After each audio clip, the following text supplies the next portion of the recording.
देव भगवान की जय। प्यारे कृष्ण कन्हैया लाल की जय। गीतोपनिषद श्रीमद् भगवद गीता यथारूप अध्याय 4 चल रहा है। अध्याय 4 के 2 श्लोक रह गए हैं जो आज हम पूरे करने वाले हैं। उसके बाद अध्याय 5 चलेगा आज, कर्म योग, कृष्ण भावना भावित कर्म। तो अभी अध्याय 4 दिव्य ज्ञान 40 श्लोक हो चुके थे 41वें श्लोक से। योगी संन्यस्त कर्माणं ज्ञान सच्छिन्न संशयम् आत्मवन्तं न कर्माणि निबध्नन्ति धनंजय। जो व्यक्ति अपने कर्म फलों का परित्याग करते हुए भक्ति करता है और जिसके संशय दिव्य ज्ञान द्वारा विनष्ट हो चुके होते हैं, वही वास्तव में आत्मपरायण है। हे धनंजय, वह कर्मों के बंधन से नहीं बंधता। तात्पर्य, जो मनुष्य भगवद गीता की शिक्षा का उसी रूप में पालन करता है जिस रूप में भगवान श्री कृष्ण ने दी थी, तो वह दिव्य ज्ञान की कृपा से समस्त संशयों से मुक्त हो जाता है। पूर्णतः कृष्ण भावना भावित होने के कारण उसे श्री भगवान के अंश रूप में अपने स्वरूप का ज्ञान पहले ही हो जाता है। अतएव निसंदेह वह कर्म बंधन से मुक्त है। तस्माद् ज्ञान संभूतं हृतस्थं ज्ञानाशीनात्मनः चित्वैनं संशयं योगम् आतिष्ठोत्तिष्ठ भारत।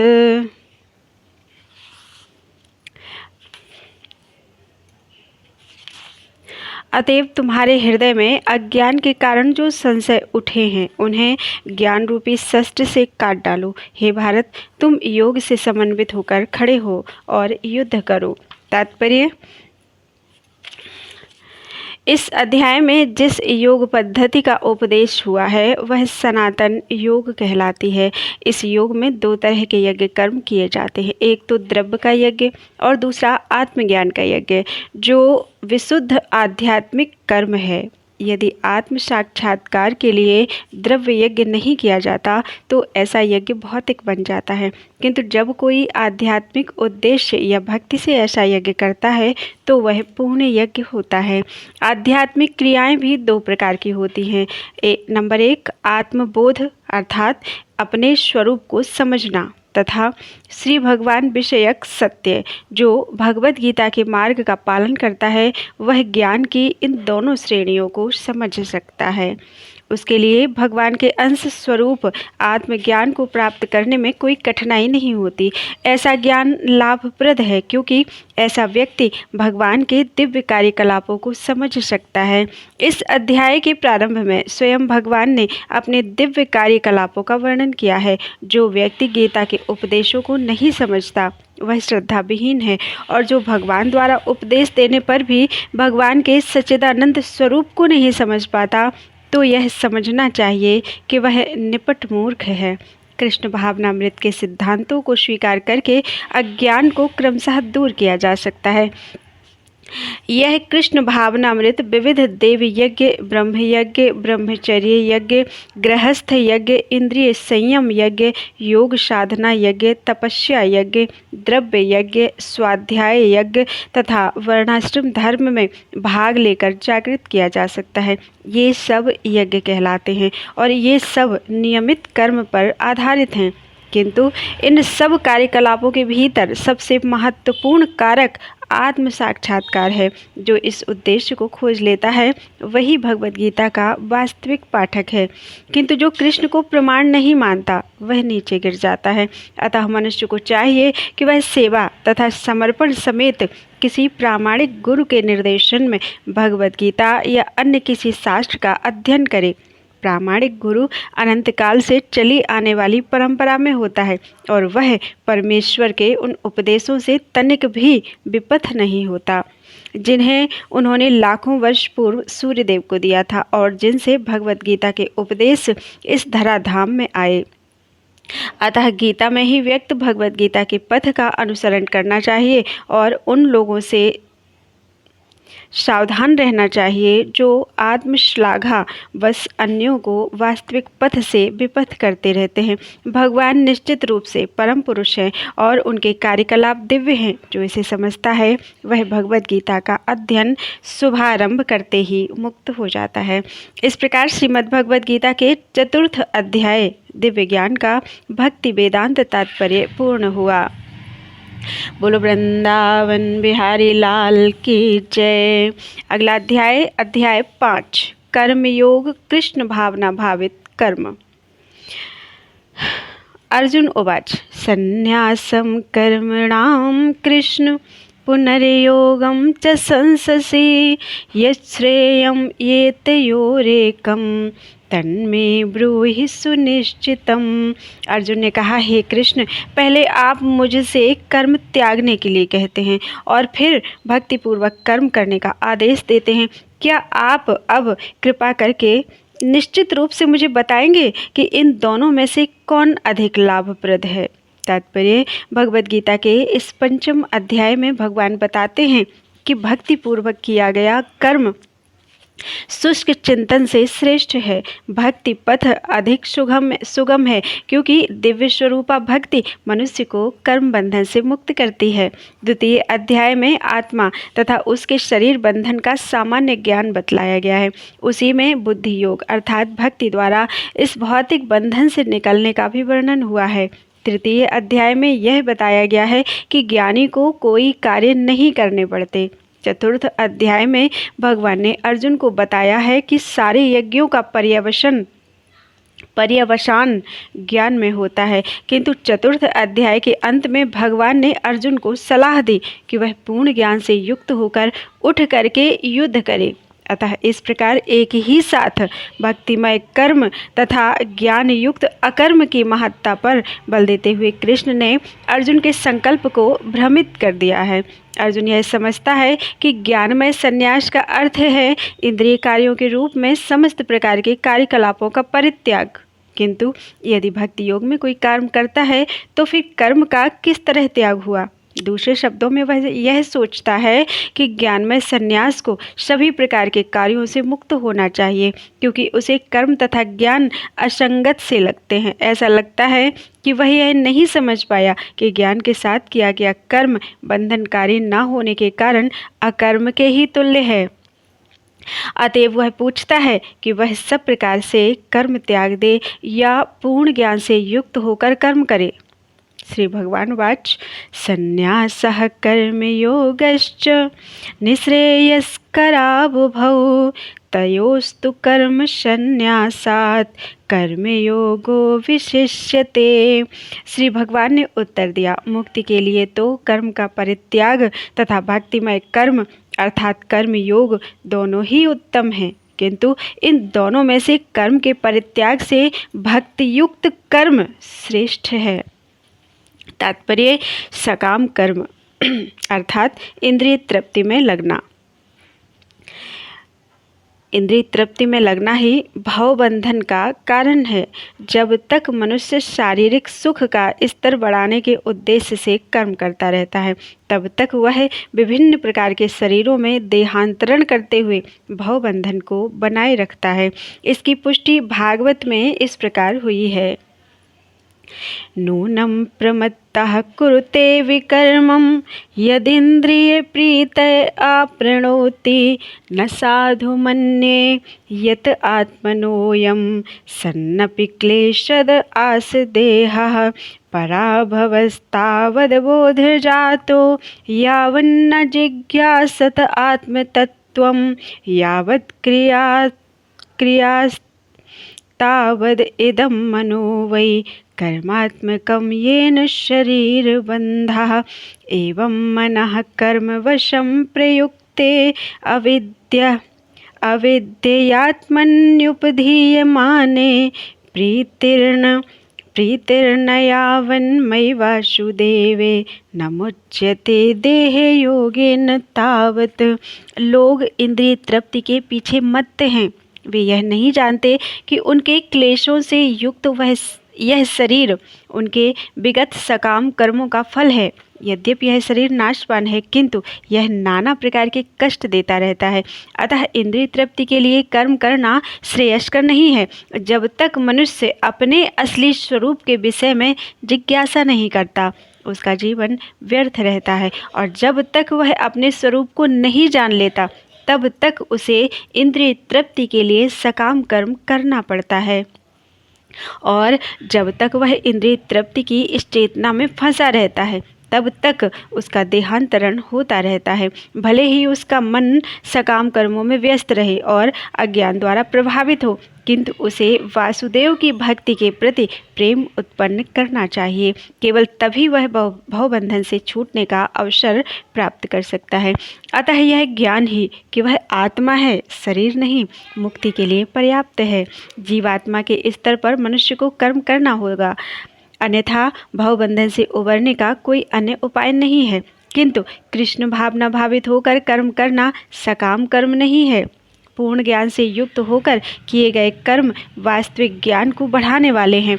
बिना कृष्ण भावनामृत के केवल कर्मों के परित्याग से बद्ध जीव का हृदय शुद्ध नहीं होता। जब तक हृदय शुद्ध नहीं होता, तब तक सकाम कर्म करना पड़ेगा।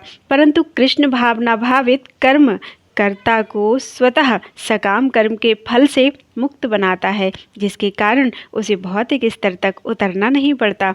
अतः कृष्ण भावना भावित कर्म संन्यास से सदा श्रेष्ठ होता है, क्योंकि संन्यास में नीचे गिरने की संभावना बनी रहती है, और कृष्ण भावनामृत से रहित संन्यास अपूर्ण है, जैसा कि श्रील रूप गोस्वामी ने भक्ति रसामृत सिंधु में पुष्टि की है। प्रापंचिकतया बुद्धया हरिसंबंधी वस्तुनः मुमुक्षुभिः परित्यागो वैराग्यम फल्गु कथ्यते। जब मुक्तिकामी व्यक्ति श्री भगवान से संबंधित वस्तुओं को भौतिक समझकर उनका परित्याग कर देते हैं, तो उनका संन्यास अपूर्ण कहलाता है। संन्यास तभी पूर्ण माना जाता है जब यह ज्ञात हो कि संसार की प्रत्येक वस्तु, चाहे वो सजीव हो या निर्जीव हो, संसार की प्रत्येक वस्तु भगवान की है, और कोई किसी भी वस्तु का स्वामित्व ग्रहण नहीं कर सकता। वस्तुतः मनुष्य को यह समझने का प्रयत्न करना चाहिए कि उसका अपना कुछ भी नहीं है, तो फिर संन्यास का प्रश्न ही कहाँ उठता है। जो व्यक्ति यह समझता है कि सारी संपत्ति कृष्ण की है, वह नित्य सन्यासी है। प्रत्येक वस्तु कृष्ण की है, अतः उसका उपयोग कृष्ण के लिए किया जाना चाहिए। कृष्ण भावना भावित होकर इस प्रकार का पूर्ण कार्य करना मायावादी सन्यासी के कृत्रिम वैराग्य से कहीं उत्तम है। ज्ञेयः स नित्य सन्यासी यो न द्वेष्टि न कांक्षति निर्द्वंदो हि महाबाहो सुखम बंधात् प्रमुच्यते। जो पुरुष ना तो कर्म फलों से घृणा करता है और ना कर्म फल की इच्छा करता है, वह नित्य सन्यासी जाना जाता है। हे महाबाहु अर्जुन, ऐसा मनुष्य समस्त द्वंद्वों से रहित होकर भवबंधन को पार कर पूर्णतया मुक्त हो जाता है। तात्पर्य, पूर्णतया कृष्ण भावना भावित पुरुष नित्य सन्यासी है, क्योंकि वह अपने कर्म फल से ना तो घृणा करता है और ना ही उसकी आकांक्षा करता है। ऐसा सन्यासी भगवान की दिव्य प्रेमा भक्ति के परायण होकर पूर्ण ज्ञानी होता है, क्योंकि वह कृष्ण के साथ अपनी स्वाभाविक स्थिति को जानता है। वह भली भांति जानता रहता है कि कृष्ण पूर्ण अंशी हैं और वह स्वयं अंश मात्र है। ऐसा ज्ञान पूर्ण होता है क्योंकि यह गुणात्मक तथा सकारात्मक रूप से सही है। कृष्ण तादात्म्य की भावना भ्रांत है, क्योंकि अंश अंशी के तुल्य नहीं हो सकता। यह ज्ञान की एकता गुणों की है, ना कि गुणों की मात्रा की। सही दिव्य ज्ञान है जिससे मनुष्य अपने आप में पूर्ण बनता है, जिसे ना तो किसी वस्तु की आकांक्षा रहती है, ना किसी का शोक। उसके मन में किसी प्रकार का छल कपट नहीं रहता, क्योंकि वह जो कुछ भी करता है कृष्ण के लिए करता है। इस प्रकार छल कपट से रहित होकर वह इस भौतिक जगत से भी मुक्त हो जाता है। सांख्य योगौ पृथक् बालाः प्रवदन्ति न पंडिताः एकमप्यास्थितः सम्यगो भयोर्विन्दते फलम्। अज्ञानी ही भक्ति अर्थात कर्म योग को भौतिक जगत के विश्लेषणात्मक अध्ययन अर्थात सांख्य से भिन्न कहते हैं। जो वस्तुतः ज्ञानी हैं वे कहते हैं कि जो इनमें से किसी एक मार्ग का भली भांति अनुसरण करता है वह दोनों के फल प्राप्त कर लेता है। तात्पर्य भौतिक जगत के विश्लेषणात्मक अध्ययन अर्थात सांख्य का उद्देश्य आत्मा को प्राप्त करना है। भौतिक जगत की आत्मा विष्णु या परमात्मा है। भगवान की भक्ति का अर्थ परमात्मा की सेवा है। एक विधि से वृक्ष की जड़ खोजी जाती है और दूसरी विधि से उसको सींचा जाता है। सांख्य दर्शन का वास्तविक छात्र जगत के मूल अर्थात विष्णु को ढूंढता है और फिर पूर्ण ज्ञान समेत अपने को भगवान की सेवा में लगा देता है। अतः मूलतः इन दोनों में कोई भेद नहीं है, क्योंकि दोनों का उद्देश्य विष्णु की प्राप्ति है। जो लोग चरम उद्देश्य को नहीं जानते वे ही कहते हैं कि सांख्य और कर्मयोग एक नहीं है, किंतु जो विद्वान है वह जानता है कि इन दोनों भिन्न विधियों का उद्देश्य एक है। यत् सांख्यैः प्राप्यते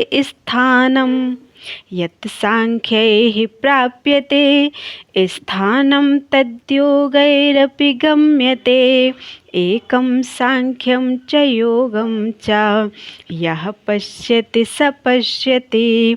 जो यह जानता है कि विश्लेषणात्मक अध्ययन अर्थात सांख्य द्वारा प्राप्य स्थान भक्ति द्वारा भी प्राप्त किया जा सकता है, और इस तरह जो सांख्य योग तथा भक्ति योग को एक समान देखता है वही वस्तुओं को यथारूप में देखता है। तात्पर्य दार्शनिक शोध अर्थात सांख्य का वास्तविक उद्देश्य जीवन के चरम लक्ष्य की खोज है। चूँकि जीवन का चरम लक्ष्य आत्म साक्षात्कार है, अतः इन दोनों विधियों से प्राप्त होने वाले परिणामों में कोई अंतर नहीं है। सांख्य दार्शनिक शोध के द्वारा इस निष्कर्ष पर पहुंचा जाता है कि जीव भौतिक जगत का नहीं अपितु पूर्ण परमात्मा का अंश है। फलतः जीवात्मा का भौतिक जगत से कोई सरोकार नहीं रहता। उसके सारे कार्य परमेश्वर से संबद्ध होने चाहिए। जब वह कृष्ण भावनामृतवश कार्य करता है तभी वह अपनी स्वाभाविक स्थिति में होता है। सांख्य विधि में मनुष्य को पदार्थ से विरक्त होना पड़ता है और भक्ति योग में उसे कृष्ण भावना भावित कर्म में आसक्त होना होता है। वस्तुतः दोनों ही विधियां एक हैं, यद्यपि ऊपर से एक विधि में विरक्ति दिखती है और दूसरे में आसक्ति है। जो पदार्थ से विरक्ति और कृष्ण में आसक्ति को एक ही तरह देखता है वही वस्तुओं को यथारूप में देखता है। संन्यासस्तु महाबाहो दुःखमाप्तुं योगतः योगयुक्तो मुनिर्ब्रह्म न चिरेणाधिगच्छति। भक्ति में लगे बिना केवल समस्त कर्मों का परित्याग करने से कोई सुखी नहीं बन सकता, परंतु भक्ति में लगा हुआ विचारवान व्यक्ति शीघ्र ही परमेश्वर को प्राप्त कर लेता है। सन्यासी तात्पर्य सन्यासी दो प्रकार के होते हैं। मायावादी सन्यासी सांख्य दर्शन के अध्ययन में लगे रहते हैं तथा वैष्णव सन्यासी वेदांत सूत्रों के यथार्थ भाष्य भागवत दर्शन के अध्ययन में लगे रहते हैं। मायावादी सन्यासी भी वेदांत सूत्रों का अध्ययन करते हैं, किंतु वे शंकराचार्य द्वारा प्रणीत शारीरिक भाष्य का उपयोग करते हैं। भागवत संप्रदाय के छात्र 5 रात्रि की विधि से भगवान की भक्ति करने में लगे रहते हैं। अतः वैष्णव सन्यासियों को भगवान की दिव्य सेवा के लिए अनेक प्रकार के कार्य करने होते हैं। उन्हें भौतिक कार्यों से कोई सरोकार नहीं रहता, किंतु तो भी वे भगवान की भक्ति में नाना प्रकार के कार्य करते हैं। किंतु मायावादी सन्यासी जो सांख्य तथा वेदांत के अध्ययन एवं चिंतन में लगे रहते हैं वे भगवान की दिव्य भक्ति का आनंद नहीं उठा पाते, क्योंकि उनका अध्ययन अत्यंत जटिल हो जाता है। अतः वे कभी कभी ब्रह्म चिंतन से ऊबकर समुचित बोध के बिना ही भागवत की शरण ग्रहण करते हैं। फलस्वरूप श्रीमद् भागवत का भी अध्ययन उनके लिए कष्टकर होता है। मायावादी सन्यासियों का शुष्क चिंतन तथा कृत्रिम साधनों से निर्विशेष विवेचना उनके लिए व्यर्थ होती है। भक्ति में लगे हुए वैष्णव सन्यासी अपने दिव्य कर्मों को करते हुए प्रसन्न रहते हैं और यह भी निश्चित रहता है कि वे भगवत धाम को प्राप्त होंगे। मायावादी सन्यासी कभी कभी आत्म साक्षात्कार के पथ से नीचे गिर जाते हैं और फिर से समाज सेवा, परोपकार जैसे भौतिक कर्म में प्रवृत्त होते हैं। अतः निष्कर्ष यह निकला कि कृष्ण भावनामृत के कार्यों में लगे रहने वाले लोग ब्रह्म अब्रह्म विषयक साधारण चिंतन में लगे सन्यासियों से श्रेष्ठ हैं। यद्यपि वे भी अनेक जन्मों के बाद कृष्ण भावना भावित हो जाते हैं। योग युक्तो विशुद्धात्मा विजितात्मा जितेन्द्रियः सर्वभूतात्म भूतात्मा कुर्वन्नपि न लिप्यते। जो भक्तिभाव से कर्म करता है, जो विशुद्ध आत्मा है और अपने मन तथा इंद्रियों को वश में रखता है, वह सबों को प्रिय होता है और सभी लोग उसे प्रिय होते हैं। ऐसा व्यक्ति कर्म करता हुआ भी कभी नहीं बंधता। तात्पर्य, जो कृष्ण भावनामृत के कारण मुक्ति पथ पर हैं, जो कृष्ण भावनामृत के कारण मुक्ति पथ पर हैं, वह प्रत्येक जीव को प्रिय होता है और प्रत्येक जीव उसके लिए प्यारा है। कुछ अपने शब्दों में, जैसे कि ये सारा संसार प्रभु का बनाया हुआ है और प्रभु ने हमें यहाँ पे माता बना के भेज दिया है। बच्चों की माता, किसी की पत्नी, किसी की बहन, किसी की बेटी, किसी की मित्र, किसी की सखी। तो ये सारे फर्ज जो हमें निभाने हैं, उनकी ड्यूटी तो हमें कृष्ण ने दी है। तो अपने जो भी कर्तव्य हैं वो करते रहिए और सब में कृष्ण का दर्शन करिए। राधे राधे कृष्ण। आगे पुस्तक के अनुसार तो यह जो कृष्ण भावनामृत के कारण मुक्ति पथ पर हैं, वह प्रत्येक जीव को प्रिय होता है और प्रत्येक जीव उसके लिए प्यारा है। यह कृष्ण भावनामृत के कारण होता है। ऐसा व्यक्ति किसी भी जीव को कृष्ण से पृथक नहीं सोच पाता। जिस प्रकार वृक्ष की पत्तियां तथा टहनियाँ वृक्ष से भिन्न नहीं होती, वह भली भांति जानता है कि वृक्ष की जड़ में डाला गया जल समस्त पत्तियों तथा टहनियों में फैल जाता है, अथवा आमाशय को भोजन देने से शक्ति स्वतः पूरे शरीर में फैल जाती है। चूँकि कृष्ण भावनामृत में कर्म करने वाला सबों का दास होता है, अतः वह हर एक को प्रिय होता है। चूँकि प्रत्येक व्यक्ति उसके कर्म से प्रसन्न रहता है, अतः उसकी चेतना शुद्ध रहती है। चूँकि उसकी चेतना शुद्ध रहती है, अतः उसका मन पूर्णतया नियंत्रण में रहता है। मन के नियंत्रित होने से उसकी इंद्रियां संयमित रहती हैं। चूँकि उसका मन सदैव कृष्ण में स्थिर रहता है, अतः उसके विचलित होने का प्रश्न ही नहीं उठता। ना ही उसे कृष्ण से संबद्ध कथाओं के अतिरिक्त अन्य कार्यों में अपनी इंद्रियों को लगाने का अवसर मिलता है। वह कृष्ण कथा के अतिरिक्त और कुछ सुनना नहीं चाहता। वह कृष्ण को अर्पित किए हुए भोजन के अतिरिक्त अन्य कुछ खाना नहीं चाहता और ना ऐसे किसी स्थान में जाने की इच्छा रखता है जहाँ कृष्ण संबंधी कार्य न होता हो। अतः उसकी इंद्रियां वश में रहती हैं। ऐसा व्यक्ति जिसकी इंद्रियां संयमित हों, वह किसी के प्रति अपराध नहीं कर सकता। इस पर कोई यह प्रश्न कर सकता है, तो फिर अर्जुन अन्यों के प्रति युद्ध में आक्रामक क्यों था? क्या वह कृष्ण भावना भावित नहीं था? वस्तुतः अर्जुन ऊपर से ही आक्रामक था, क्योंकि जैसा कि द्वितीय अध्याय में बताया जा चुका है, आत्मा के अवध्य होने के कारण युद्ध भूमि में एकत्रित हुए सारे व्यक्ति अपने अपने स्वरूप में जीवित बने रहेंगे। अतः आध्यात्मिक दृष्टि से कुरुक्षेत्र की युद्ध भूमि में कोई मारा नहीं गया। वहाँ पर स्थित कृष्ण की आज्ञा से केवल उनके वस्त्र बदल दिए गए। अतः अर्जुन कुरुक्षेत्र की युद्ध भूमि में युद्ध करता हुआ भी वस्तुतः युद्ध नहीं कर रहा था। वह तो पूर्ण कृष्ण भावनामृत में कृष्ण के आदेश का पालन मात्र कर रहा था। ऐसा व्यक्ति कभी कर्म बंधन से नहीं बंधता। नैव किंचित करोमीति युक्तो मन्येत तत्त्ववित् पश्यन् शृण्वन् स्पृशन् जिघ्रन्। अस्नन् गच्छन् स्वपन् स्वशन् प्रलपन् विसृजन् ग्रहणन् उन्मिषन् निमिषन्नपि इंद्रियाणीन्द्रियार्थेषु वर्तन्ते इति धारयन्।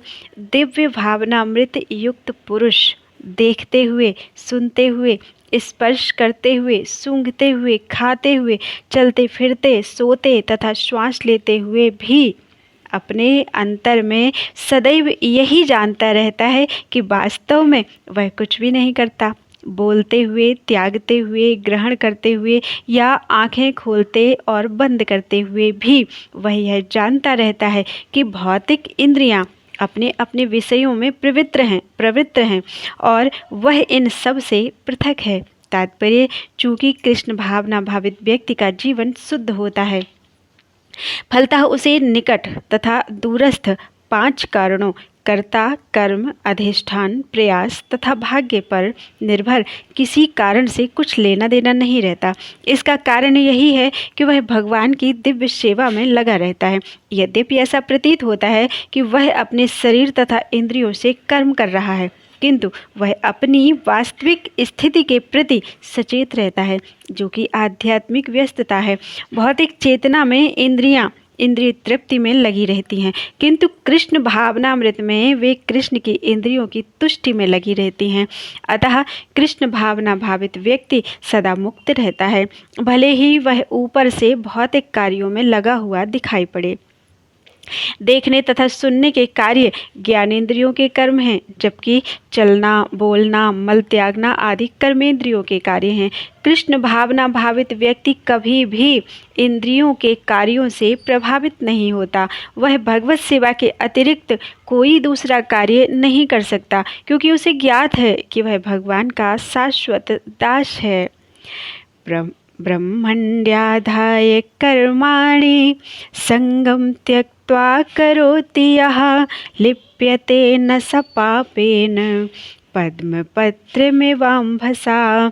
जो व्यक्ति कर्मफलों को परमेश्वर को समर्पित करके आसक्ति रहित होकर अपना कर्म करता है, वह पाप कर्मों से उसी प्रकार अप्रभावित रहता है जिस प्रकार कमल पत्र जल से अस्पृश्य रहता है। तात्पर्य, यहाँ पर ब्रह्मणि का अर्थ है कृष्ण भावनामृत में है। ब्रह्मणि मतलब कृष्ण भावनामृत में है। यह भौतिक जगत प्रकृति के 3 गुणों की समग्र अभिव्यक्ति है, जिसे प्रधान की संज्ञा दी जाती है। वेद मंत्र सर्वम ह्येतद् ब्रह्म, मांडूक्य उपनिषद का शब्द है सर्वम ह्येतद् ब्रह्म या तस्माद् एतद् ब्रह्म नाम रूप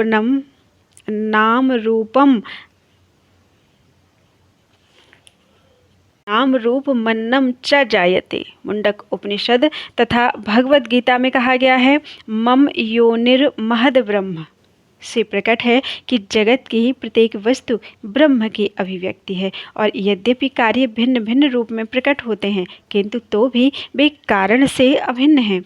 ईशोपनिषद में कहा गया है कि सारी वस्तुएं परब्रह्म या कृष्ण से संबंधित हैं, अतः वे केवल उन्हीं की हैं। जो यह भली भांति जानता है कि प्रत्येक वस्तु कृष्ण की है और वे ही प्रत्येक वस्तु के स्वामी हैं, अतः प्रत्येक वस्तु भगवान की सेवा में ही नियोजित है। उसे स्वभावतः शुभ अशुभ कर्म फलों से कोई प्रयोजन नहीं रहता, यहाँ तक कि विशेष प्रकार का कर्म संपन्न करने के लिए भगवान द्वारा प्रदत्त मनुष्य का शरीर भी कृष्ण भावनामृत में संलग्न किया जा सकता है। तब यह पाप कर्मों की कलमश से वैसे ही परे रहता है जैसे कि कमल पत्र जल में रहकर भी भीगता नहीं। भगवान गीता में भी कहते हैं मयि सर्वाणि कर्माणि सन्न्यस्य, अर्थात संपूर्ण कर्मों को मुझको समर्पित करो, अर्थात कृष्ण को समर्पित करो। तात्पर्य यह है कि कृष्ण भावनामृत विहीन पुरुष शरीर एवं इंद्रियों को अपना स्वरूप समझकर कर्म करता है, किंतु कृष्ण भावना भावित व्यक्ति यह समझकर कर्म करता है कि यह देह कृष्ण की संपत्ति है, अतः इसे कृष्ण की सेवा में प्रवृत्त होना चाहिए। कायेन मनसा बुद्धया केवलैर्इंद्रियैरपि। फिर से पढ़ देती हूँ। कायेन मनसा बुद्धया केवलैः इन्द्रियैरपि योगिनः कर्म कुर्वन्ति संगम त्यक्त्वा आत्मशुद्धये। योगी जन आसक्ति रहित होकर शरीर, मन, बुद्धि तथा इंद्रियों के द्वारा भी केवल शुद्धि के लिए कर्म करते हैं। तात्पर्य, जब कोई कृष्ण भावनामृत में कृष्ण की इंद्रिय तृप्ति के लिए शरीर, मन, बुद्धि अथवा इंद्रियों द्वारा कर्म करता है तो वह भौतिक कल्मश से मुक्त हो जाता है। कृष्ण भावना भावित व्यक्ति के कार्यों से कोई भौतिक फल प्रकट नहीं होता, अतः सामान्य रूप से सदाचार कहे जाने वाले शुद्ध कर्म कृष्ण भावनामृत में रहते हुए सरलता से संपन्न किए जा सकते हैं। श्रील रूप गोस्वामी ने भक्ति रसामृत सिंधु में इसका वर्णन इस प्रकार किया है। इहा यस्य हरेर्दास्ये कर्मणां मनसा गिरा निखिलास्य वप्यवस्थासु जीवन मुक्तः स उच्यते। अपने शरीर, मन, बुद्धि तथा वाणी से कृष्ण भावनामृत में कर्म करता हुआ अर्थात कृष्ण सेवा में व्यक्ति इस संसार में भी मुक्त रहता है, भले ही वह तथाकथित अनेक भौतिक कार्यकलापों में व्यस्त क्यों न रहे। उसमें अहंकार नहीं रहता, क्योंकि वह इसमें विश्वास नहीं रखता कि वह भौतिक शरीर है अथवा यह शरीर उसका है। वह जानता है कि यह शरीर नहीं है और ना यह शरीर ही उसका है। वह स्वयं कृष्ण का है और उसका यह शरीर भी कृष्ण की संपत्ति है। जब वह शरीर, मन, बुद्धि, वाणी, जीवन, संपत्ति आदि से उत्पन्न प्रत्येक वस्तु को जो भी उसके अधिकार में है कृष्ण की सेवा में लगाता है तो वह तुरंत कृष्ण से जुड़ जाता है। वह कृष्ण से एक रूप हो जाता है और उस अहंकार से रहित होता है जिसके कारण मनुष्य सोचता है कि मैं शरीर हूँ। यही कृष्ण भावनामृत की पूर्ण अवस्था है। युक्तः कर्म फलं त्यक्त्वा शान्तिमाप्नोति नैष्ठिकीम् अयुक्तः कर्म कारेण फले शक्तो निबध्यते।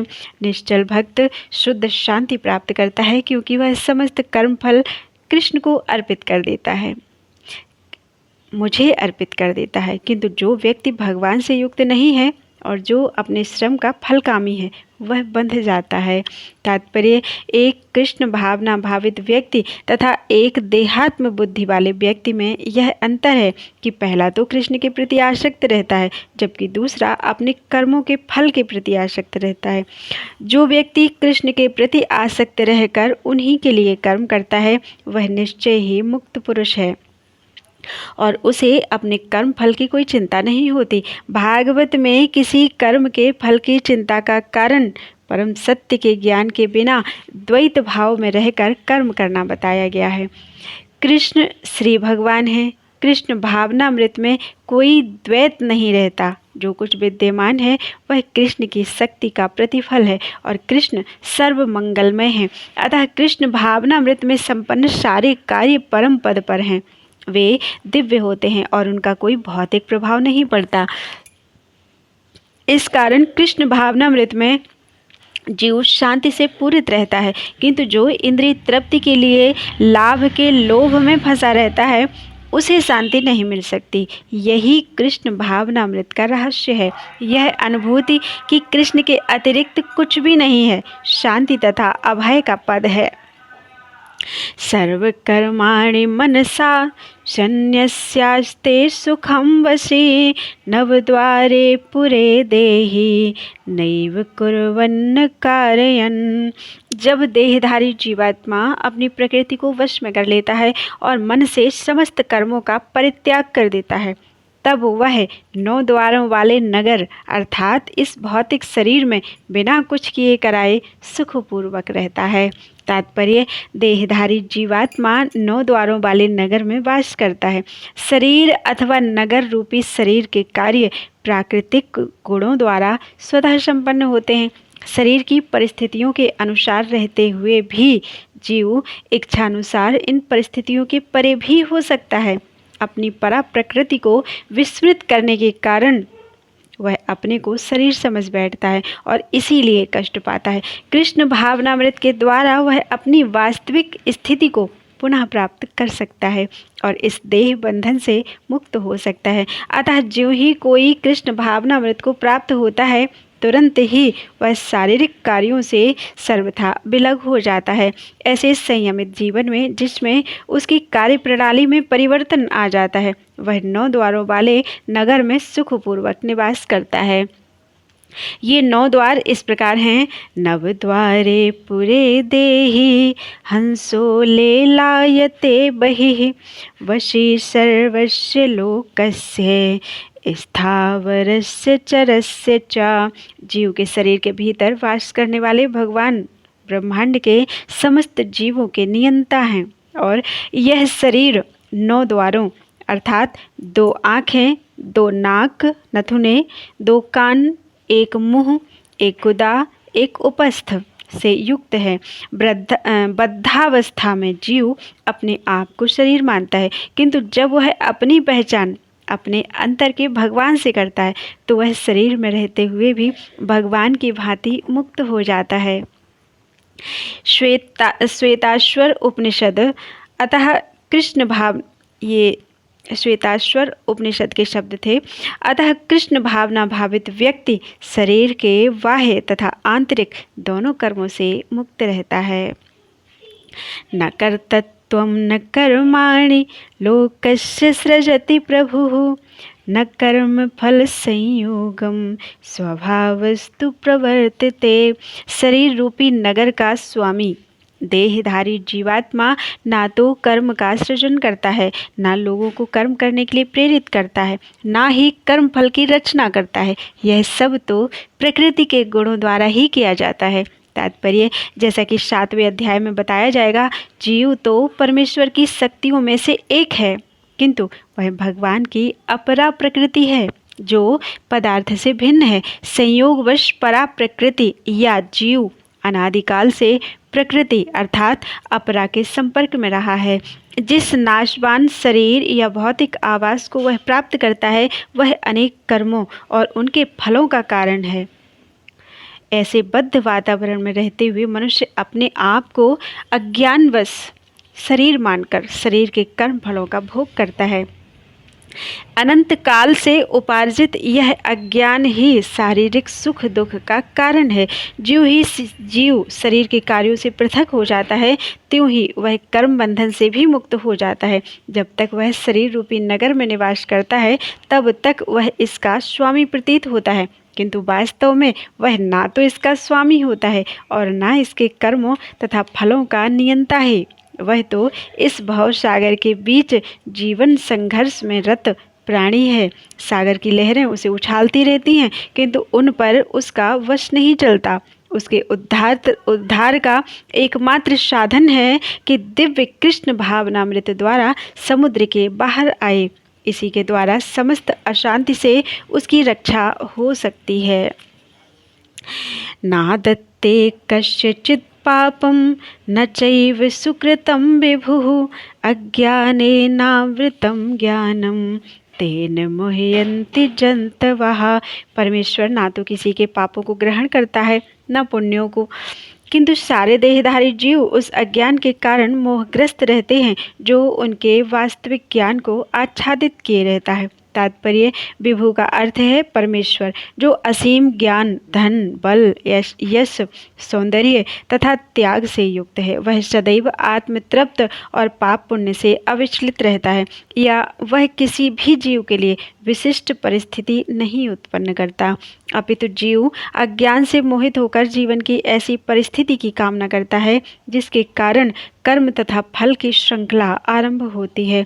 जीव परा प्रकृति के कारण ज्ञान से पूर्ण है, तो भी वह अपनी सीमित शक्ति के कारण अज्ञान के वशीभूत हो जाता है। भगवान सर्वशक्तिमान है, किंतु जीव नहीं है।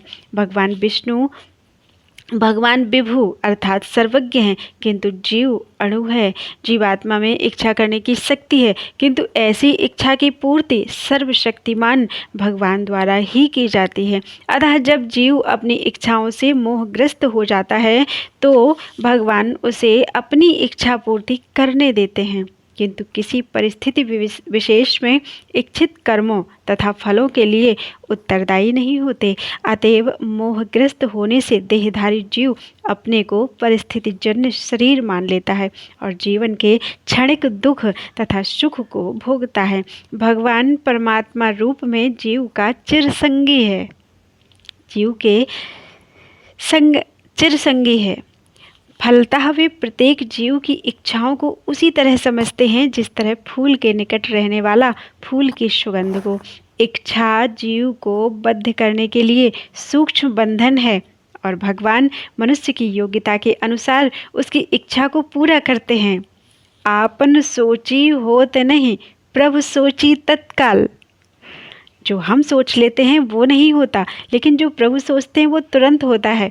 अतः व्यक्ति अपनी इच्छाओं को पूरा करने में सर्वशक्तिमान नहीं होता, किंतु भगवान इच्छाओं की पूर्ति कर सकते हैं। वे निष्पक्ष होने के कारण स्वतंत्र अणु जीवों की इच्छाओं में व्यवधान नहीं डालते, किंतु जब कोई कृष्ण की इच्छा करता है तो भगवान उसकी विशेष चिंता करते हैं और उसे इस प्रकार प्रोत्साहित करते हैं कि भगवान को प्राप्त करने की उसकी इच्छा पूरी हो और वह सदैव सुखी रहे। अतएव वैदिक मंत्र पुकार कर कहते हैं, एस उहेव साधु कर्म कारयति तम यमेभ्यो लोकेभ्य उन्नीसते। एस उ एवा साधु कर्म कारयति यमधो निनीसते। भगवान जीव को शुभ कर्मों में इसीलिए प्रवृत्त करते हैं जिससे वह ऊपर उठ सके। भगवान उसे अशुभ कर्मों में इसलिए प्रवृत्त करते हैं जिससे वह नरक में जाए। कौशिक की उपनिषद में ये कहा गया है, अज्ञो जंतुर्निशो अयमात्मनः सुख दुःखयोः ईश्वर प्रेरितो गच्छेत स्वर्गं वाश्वभ्रमेव च। जीव अपने सुख दुख में पूर्णतया आश्रित है। परमेश्वर की इच्छा से वह स्वर्ग या नरक जाता है, जिस तरह वायु के द्वारा प्रेरित बादल। अतः देहधारी जीव कृष्ण भावनामृत की उपेक्षा करने की अपनी अनादि प्रवृत्ति के कारण अपने लिए मोह उत्पन्न करता है। फलस्वरूप स्वभावतः सच्चिदानंद स्वरूप होते हुए भी वह अपने अस्तित्व की लघुता के कारण भगवान के प्रति सेवा करने की अपनी स्वाभाविक स्थिति को भूल जाता है और इस तरह वह अविद्या द्वारा बंदी बना लिया जाता है। अज्ञानवश जीव यह कहता है कि उसके भवबंधन के लिए भगवान उत्तरदायी हैं। इसकी पुष्टि वेदांत सूत्र भी करते हैं। वैषम्य नैर्घण्ये न सापेक्षत्वात् तथा ही दर्श्यते। भगवान ना तो किसी के प्रति घृणा करते हैं, ना किसी को चाहते हैं, यद्यपि ऊपर से ऐसा प्रतीत होता है। अध्याय 5 के 15 श्लोक पूरे हो चुके हैं। बोलो वृंदावन बिहारी लाल की जय।